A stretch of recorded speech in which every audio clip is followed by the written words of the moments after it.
देश दुनिया की तमाम बड़ी खबरों को देखने के लिए हमारे चैनल को सब्सक्राइब करें और बेल आइकन को दबाएं ताकि सबसे बड़ी खबर सबसे पहले आप तक पहुंच सके। आइए आपको दिखाते हैं इस वक्त की सबसे बड़ी खबर। लोकसभा में एंटी पेपर लीक बिल पर चर्चा के दौरान कांग्रेस नेता गौरव गोगोई ने सरकार पर जमकर निशाना साधा। गौरव गोगोई ने बिल की मंशा और सरकार की नीयत पर सवाल उठाते हुए कहा कि सिर्फ कानून बना देने से पेपर लीक की समस्या खत्म नहीं होगी। उन्होंने सरकार से सवाल किया कि आखिर परीक्षा व्यवस्था में लगातार सामने आ रही गड़बड़ियों और पेपर लीक को रोकने के लिए ठोस कदम कब उठाए जाएंगे। लोकसभा में गौरव गोगोई के इस बयान के बाद एंटी पेपर लीक बिल को लेकर सियासी बहस और तेज हो गई है। अब सवाल यही है, क्या यह बिल पेपर लीक पर सच में लगाम लगा पाएगा या फिर विपक्ष के सवाल सरकार के लिए नई चुनौती बनेंगे। श्री गौरव गोगोई।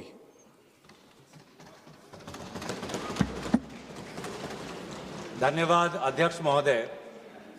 इस बिल पर प्रारंभ करने से पहले मैं आपका ध्यान असम में हुए बाढ़ और वहां पर लगभग 70 व्यक्तियों की मौत की तरफ आकर्षित करता हूं और इस सदन से बड़ी पीड़ा मन से, बड़े दुखी मन से केंद्र सरकार से असम के लोगों के लिए एक विशेष पैकेज की मैं गुजारिश करता हूं।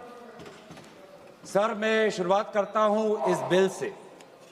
और अभी हमने आदरणीय मंत्री जी के वक्तव्य सुना और उनके बात और इस संशोधन वाले बिल का विवरण पढ़ के साफ साफ पता चल जाता है कि ये सरकार शिक्षा विभाग को लेकर गंभीर नहीं है, सुधार नहीं लाना चाहती।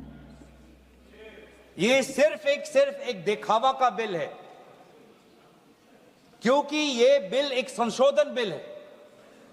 आज से 2 साल पहले ये बिल लाया गया था, public examinations prevention of unfair act 2024। उस समय में भी एक यूजीसी ये नीट के 2024 के परीक्षा को लेकर पूरे देश भर में लोगों के मन में व्यापक चिंता थी।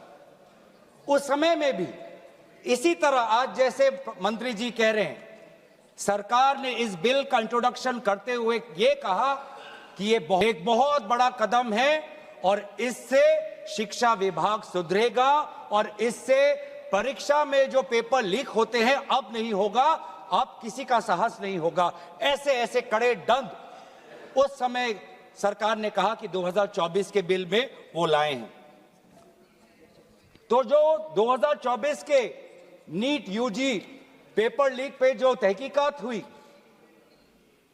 जो इन्वेस्टिगेशन हुआ, मैं पढ़ना चाहता हूं उसकी स्थिति आज क्या है, ताकि पता तो चले कि यह सरकार 2 साल पहले जो नीट परीक्षा को लेकर जो व्यापक भ्रष्टाचारी हुई उसको लेकर यह सरकार कितने गंभीर है। बहुत दुख के साथ मैं कहना चाहता हूं कि एक अखबार में आर्टिकल आया 2026 में कि जो 45 व्यक्ति थे जो चार्जशीट हुए थे नीट यूजी 2024 पेपर लीक के मामले में, 45 में से 44 को बेल मिल चुका है। ये है इनकी गंभीरता, ये है इनके छात्रों के प्रति इनकी संवेदना। जो मूल व्यक्ति है जिसको मास्टरमाइंड कहा जाता है, संजीव मुखिया, 11 महीने तक वो फरार था। 11 महीने तक सरकार उसको पकड़ नहीं पाई। अप्रैल 2025 में वो फाइनली उसका गिरफ्तार हुआ और फिर उस मामले में उसको बेल मिल गया। मई 6, 2025 एक दूसरे व्यक्ति रंजीत कुमार बरुआ जो करियर एकेडमी एजुकेशन ट्रस्ट के चेयरमैन है, वो बेल। एक अमित कुमार सिंह जो पेपर सॉल्वर के गैंग में था, उसको मई 7, 2025 को उसको बेल। एक पंकज कुमार जो कैंडिडेट्स को वो सारे कागज लीक करता था मोबाइल फोन के द्वारा, मई 15, 2025 उसको बेल। राकेश, जिसका ये आरोप था कि उसने प्रश्न कागज को उसने उसकी चोरी की, उसको बेल। तो ऐसे एक लंबा ब्यौरा है, चाहे वो अमित प्रसाद महाराणा का हो या धीरेन्द्र कुमार पांडा का हो। तो ये कानून उस समय भी विफल था और ये कानून जिस मंशा से आज ला रही है आज भी ये विफल होगा। ये कानून आपकी विफलता का स्मारक है, क्योंकि ऐसे कानून 2024 के में लाने के पश्चात भी 2026 में तो लीक हुआ ना सर। अगर कानून इतना ही सशक्त था तो आज 2 साल बाद ही इतना बड़ा व्यापक लीक कैसे हुआ। और अफसोस की बात है सर, उस समय में भी शिक्षा मंत्री धर्मेंद्र प्रधान थे और जब 2024 का जब पेपर लीक का मामला जब पूरे देश भर में आया तो आपको पता है धर्मेंद्र प्रधान जी ने उस समय क्या कहा। उन्होंने कहा कहां हुआ पेपर लीक, नहीं हुआ पेपर लीक। और आज भी पहले 2.5 महीने तक तो उनका रवैया यही था कि कहीं कोई धांधली नहीं हुई, सरकार ने बहुत अच्छा काम किया है। 21 बच्चों की जान गई, आत्महत्या उन्होंने की। आपको शर्म नहीं आती इस सरकार को कि जिस मंत्री के तहत में 21 बच्चों ने अपनी जान गंवा दी, आत्महत्या की, जब उसने अपने मंत्री पद से इस्तीफा दिया, कल जब वो सदन में आए आपने उनको ऐसा माला पहनाया ताकि जैसे वो पाकिस्तान से जंग लड़के आए हैं, ऐसा माला पहनाया, ऐसा उनका वजूद उनको बड़ा किया मानो कि वो पाकिस्तान से जाकर सीमा पे जाकर जंग लड़के आए हैं। ये है उनकी सच्चाई।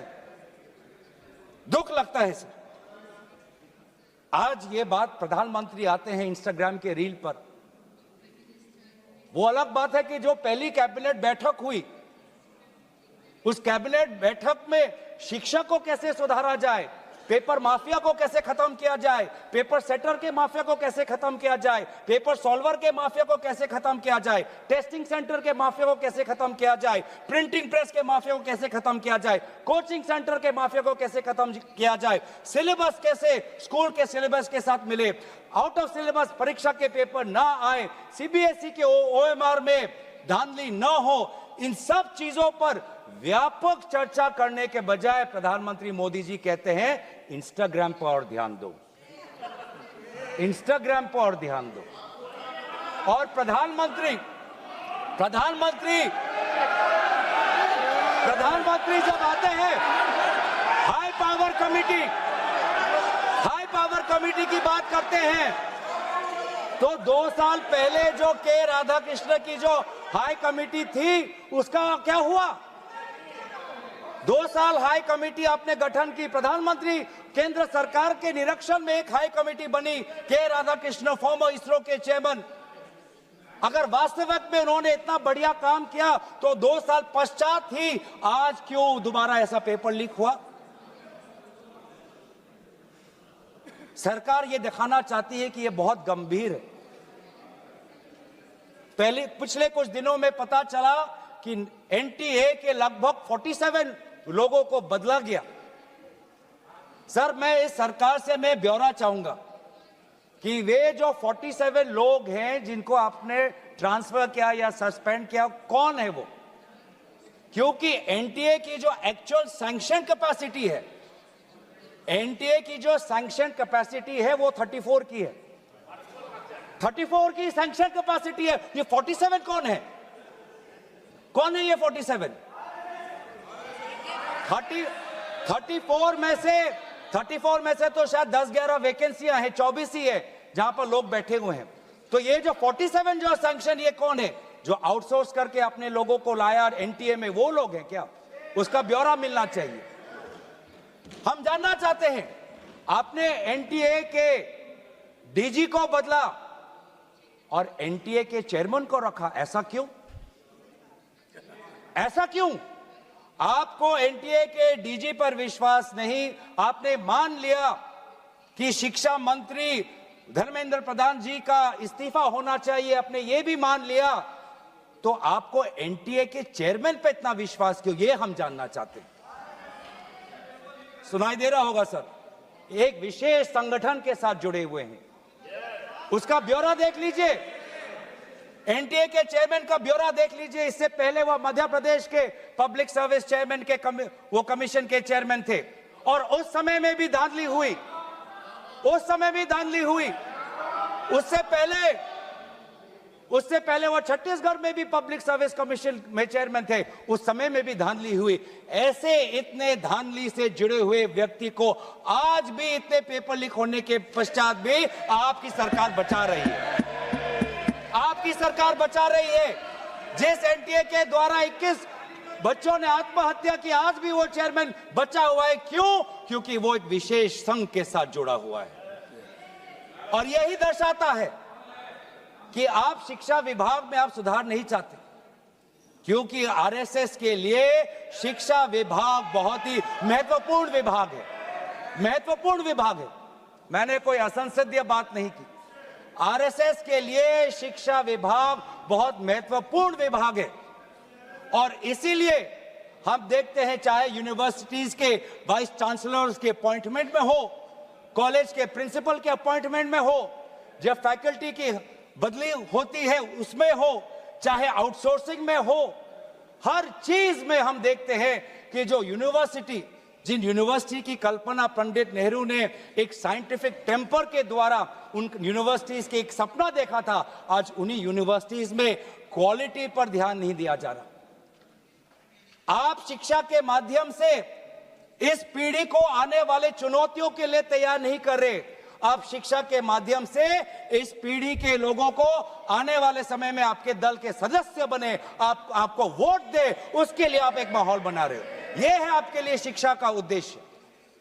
यह है शिक्षा का उद्देश्य। और हमने देखा कि वे जो संस्थाएं, चाहे वो आईआईटी हो, चाहे जेएनयू हो, चाहे डीयू हो, देश भर से माता पिता अपने बच्चों को बोल रहे कि जाओ दिल्ली जाओ, अगर दिल्ली नहीं जा सकते तो बॉम्बे जाओ, बिहार में जाओ, लेकिन धरना प्रदर्शन करो। आज शिक्षा की बात है, आपको अपना भविष्य आपको बचाना है। मैं नहीं जा सकता पर मेरी आशीर्वाद तुम्हारे साथ है। एक मां ने एक आशीर्वाद के साथ अपने बेटी को भेजा, एक बाप ने अपने बेटे के पीठ पे थपथपाकर उसको जंतर मंतर पे भेजा। और डीयू, आईआईटी, जेएनयू कहती है आप मत जाओ। छात्रों को कहती है अगर आप जाओगे तो आपके करियर पर प्रभाव बन सकता है। यह है शिक्षा की संस्थाएं। ऐसे हम आने वाले पीढ़ी, आने वाली चुनौतियों के लिए हम भारत का निर्माण करेंगे।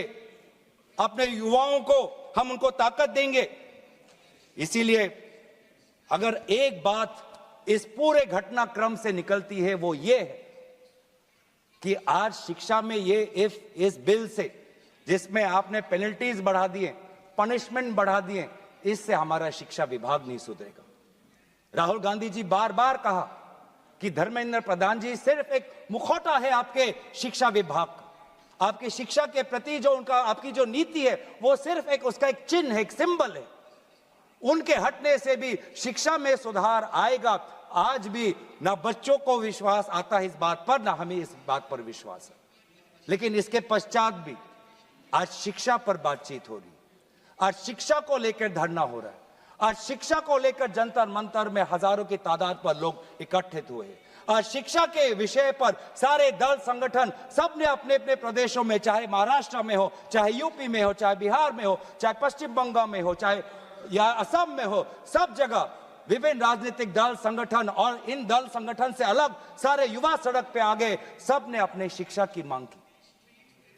और क्यों मांग की? उनके दुख को पहले हमें समझना चाहिए, उनके पीड़ा को हमको समझना चाहिए। वो उनके अंदर जो नाराजगी है उस बात को हमें समझना चाहिए। नहीं तो किसी का इतना साहस नहीं कि सड़क पे आके गर्मी बारिश, सड़क पे सोना, पुलिस की लाठी खाना, दिन दिन भूख हड़ताल पे रहना, सबकी इतनी साहस नहीं है। ये साहस कहां से आता है? ये साहस आता है उस दर्द से, जिस दर्द में अपने भविष्य को लेकर वो विवश हैं, जिस दर्द में अपने देश के भविष्य को लेकर वो विवश है, जिस दर्द को वो आज के समाज में उसको व्यक्त भी नहीं कर सकते, सरकार से सवाल भी नहीं पूछ सकते। और बहुत ही बढ़िया एक व्यक्ति ने इस पूरे जो दर्द है, इस दर्द के बारे में बात करते हुए गोपाल दास नीरज के गीत की बात करता है। वो व्यक्ति, जिस व्यक्ति से राहुल गांधी जी मिलने गए, उसने कहा, उसने हमें याद दिलाया कि नीरज की वो पंक्तियां, स्वप्न झरे फूल से, मीत चुबे शूल से, लुट गए सिंगार सभी, भाग गए बबूल से और हम खड़े खड़े बाहर देखते रहे, कारवां गुजर गया गुबार देखते रहे। ये बच्चों की वो दुख है। क्या करें, हमारे पास पैसे नहीं है इतने कि हम पेपर खरीद पाएं। 30-30 लाख का पेपर हमें खरीदने के पास, हमारे पिताओं के पास इतने सामर्थ्य नहीं है। वो दुख है, वो नाराज है, और इसीलिए जब वो दुख से वो लड़ नहीं पाते तो आत्महत्या पर आ पड़ते। और एनसीआरबी में सर, आज देश की ये व्यवस्था, देश की असली ये है कि आज एनसीआरबी में, नेशनल क्राइम रिकॉर्ड्स ब्यूरो में, ये भी एक कारण है कि आत्महत्या हुई क्योंकि वो बच्चा एग्जाम में फेल हुआ। ऐसा भी एक कारण आ गया है। बच्चों की आत्महत्या, छात्रों की आत्महत्या लगभग 1 लाख से ऊपर बढ़ चुकी है। 1 लाख से ऊपर, जिसमें से 2000 ने तो साफ साफ कहा है, 2400 ने साफ साफ कहा है कि मैं फेल हो गया और इसीलिए मैं सुसाइड ले रहा हूं। बहुत लोग, बच्चों ने फैमिली, पारिवारिक कारण से, फैमिली रीजन से वो आत्महत्या उन्होंने की। लेकिन इसके पश्चात भी वे युवा आए, वो चाहे गुजरात से हो, वो चाहे महाराष्ट्र से हो, चाहे विदेश से हो, चाहे दक्षिण भारत से हो, महाराष्ट्र से, वो सब आए।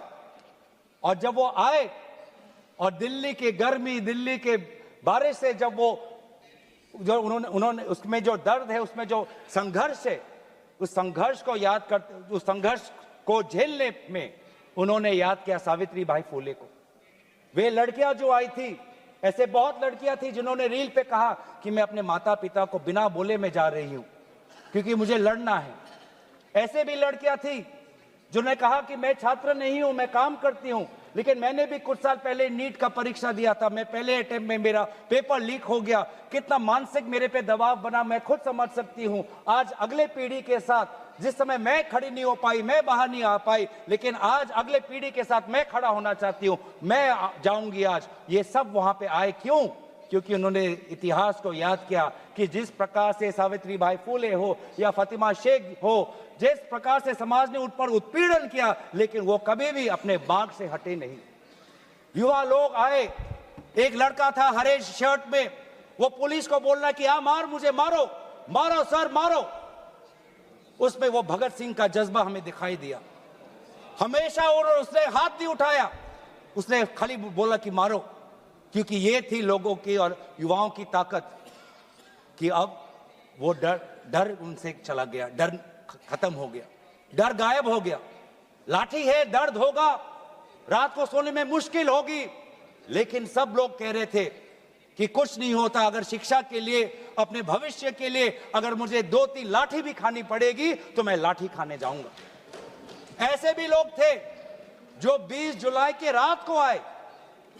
वो 20 जुलाई के सुबह नहीं थे, 7 बजे नहीं थे, 4 बजे दोपहर को नहीं थे, वो रात को 10 बजे आए। क्यों? क्यों? उनको दुख हुआ। उन्होंने रील में देखा कि किस प्रकार से पुलिस वालों ने बच्चों पर हाथ उठाया और उन्होंने बोला कि चलो मैं भी एक लाठी खाने जाऊंगा। ये है हमारा युवा शक्ति। मैं इस सदन से भारत के युवा समाज को मैं नमन करता हूं, आभार प्रकट करता हूं, शुभकामनाएं मैं देता हूं, धन्यवाद देना चाहता हूं कि आपने हमें दोबारा याद दिलाया कि लोकतंत्र का मतलब क्या है। आपने दोबारा हमें याद दिलाया कि सवाल पूछना आप सबका, हमारा सबका मौलिक अधिकार है। हमने वो भी देखा उस मध्य प्रदेश से आए हुए आदमी को जिसके सर पर खून निकल रहा था। क्यों? क्योंकि कांटों से भरा हुआ एक डंडा उसके सर पर पड़ा और उसने तब भी वो पीछे नहीं हटा। खून से लथपथ उसका चेहरा। उस समय भी पुलिस को ललकार रहा था कि देखो ये लोकतंत्र है, लोकतंत्र में जनता जनार्दन है, जनता प्रजा राजा होता है। ये है वहां की उस ताकत। बहुत लोग कहते हैं कि बहुत से गलत शब्द भी उस सभा में, जंतर मंतर में किए गए। मैं उन गलत शब्दों का जो मर्यादा से बहुत दूर है, अमर्यादित है, उन शब्दों का समर्थन नहीं करता, लेकिन उन शब्दों के बारे में भी याद करना चाहिए जो बाकी बच्चों ने हमें याद दिलाया। किसी एक बच्चे ने याद दिलाया वसीम बरेली की कविता, जिसमें लिखा है, जो जो उसूलों पर आज आए तो टकराना जरूरी है, जिंदा हो तो जिंदा नजर आना जरूरी है। ये हैं बच्चे, ये है वो बच्चे और जो अलग अलग प्रदेश से आए हैं। मैं धन्यवाद देना चाहता हूं कि इन्होंने अपनी इंसानियत दिखाई। हर वो बेटी जो वहां जाती थी वो कहती थी कि ये जंतर मंतर, ये ऐसा एक जगह बन गया है जहां पर मैं अपने आप को सुरक्षित महसूस करती हूं। जब पुलिस की लाठी आती है तो कोई अनजाना व्यक्ति, कोई अनजाना उसके सामने आकर अपने शरीर से उस लड़की को बचाता है। डंडा उसके लड़के के शरीर पर पड़ता है, वो लड़का कहता है कि इस उंगली से मैंने पिछली बार कमल पर वोट डाला, आज इसी उंगली को कमल के पुलिस ने तोड़ डाला। ये है उनका साहस। आज समाज, मैं पूरे छात्र के साथ पूरे समाज को भी मैं धन्यवाद करना चाहता हूं। उस गुरुद्वारों को के संचालकों को मैं धन्यवाद करना चाहता हूं जिन्होंने अपना दरवाजा खोला, लोगों को वहां पे शरण दिया। ये है हमारी देश की खूबसूरती। मैं धन्यवाद देना चाहता हूं कि देश भर से लोगों ने फोन किया कि मैं वहां जा नहीं सकता, लेकिन स्विगी के द्वारा उन बच्चों को खाना तो पहुंचा सकता हूं। मैं धन्यवाद करना चाहता हूं उन वकीलों का, वो चाहे सुप्रीम कोर्ट के बाहर हो, चाहे वो जंतर मंतर पे आए हो, सबने बोला कि लोकतंत्र के साथ, संविधान के पक्ष में आज हम सब यहां पे खड़े हैं। लेकिन जहां पर हमने हमारी खूबसूरती देखी, जहां पे हमने इंसानियत देखा, जहां पर हमने लोकतंत्र की ताकत देखी, वहीं पे हमने इस सरकार की क्रूरता भी देखी। हमने देखा आपने किस प्रकार से पैलेट गन का इस्तेमाल किया, हमने देखा किस प्रकार से आपने इलेक्ट्रिक बेटन का इस्तेमाल किया, हमने वो भी नजारा भी देखा कि किस प्रकार से एक पुलिस कर्मचारी ने एक लड़की के गाल पर थप्पड़ मारा। वो एसीपी का नाम भी हमें याद है, उस पुलिस कांस्टेबल का चेहरा भी याद है जिसने अपने डंडे के साथ एक लड़की के प्राइवेट पार्ट पे उसने आक्रमण किया। हमें याद है वो लड़कियां जिन्होंने उनके आंसू निकल रहे थे आंखों से और कह रहे थे कि पुलिस वाले उनको मां बहन की गाली दे रहे थे। हम भूलेंगे नहीं वो बच्चियों जिन्होंने कहा कि मेरे पीठ पे जो कपड़े थे उन कपड़ों को इस पुलिस ने फाड़ दिया। ये है असलियत, और इसीलिए बार बार हम मांग कर रहे हैं कि किसने आदेश दिया, वो आदेश कहां से आया कि पैलेट गन का इस्तेमाल हो, किसने आदेश दिया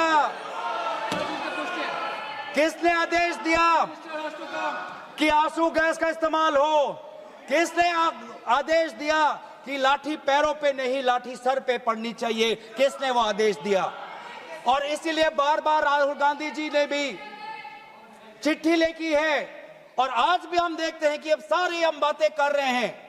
आज इस सदन में, इस सत्र में इस विषय पर भाग इसलिए लेना चाहते हैं क्योंकि हम सरकार से जवाब चाहते हैं, और विशेष रूप से गृह मंत्री से जवाब चाहते हैं। गृह मंत्री से हम जवाब चाहते हैं। मेरा ये कहना है सर, गृह मंत्री से हम जवाब चाहते हैं। यहाँ पर बैठे हैं सर, आज ये बिल क्यों आया है? ये बिल क्यों आया है? ये बिल क्यों आया है? ये बिल क्यों आया है समझना चाहिए। ये बिल इसलिए आया है कि गृह मंत्री के द्वारा भेजी हुई पुलिस लोगों के हौसले को कुचल नहीं पाई, इसीलिए ये बिल आया है। आपने उस धरना को खत्म नहीं कर पाया, इसलिए ये बिल आया है। हमने देखा ना सिर्फ दिल्ली में, बिहार में आपने AK-47 का इस्तेमाल किया। ये नौबत है। हमने इसीलिए मैं लोगों का धन्यवाद करना चाहूंगा, और धरना प्रदर्शनकारी के साथ है जिन्होंने एक और हमें बहुत ही खूबसूरत गीत याद दिलाया, दिनकर का। अब जो सिर पर आ पड़े नहीं डरना है, जन्म में है तो 2 बार नहीं मरना है। ये जो लोगों ने आज जो संदेश दिया है लोकतंत्र में, दोबारा उन्होंने आज हमारे ऊर्जा जो दी है, इसके लिए सारे विपक्षी दल, हम भारत के युवा समाज के साथ है, छात्र समाज के साथ है, वे सारे जिन्होंने संघर्ष किया उनके साथ है। और आज भी अब चाहते हैं कि गृह मंत्री आए और सदन के अंदर बोले कि क्यों आपने पुलिस के द्वारा बच्चों पर ये दुर्व्यवहार किया, बच्चों के पर आपने आक्रमण किया, और बच्चों के साथ आज उनके आंसू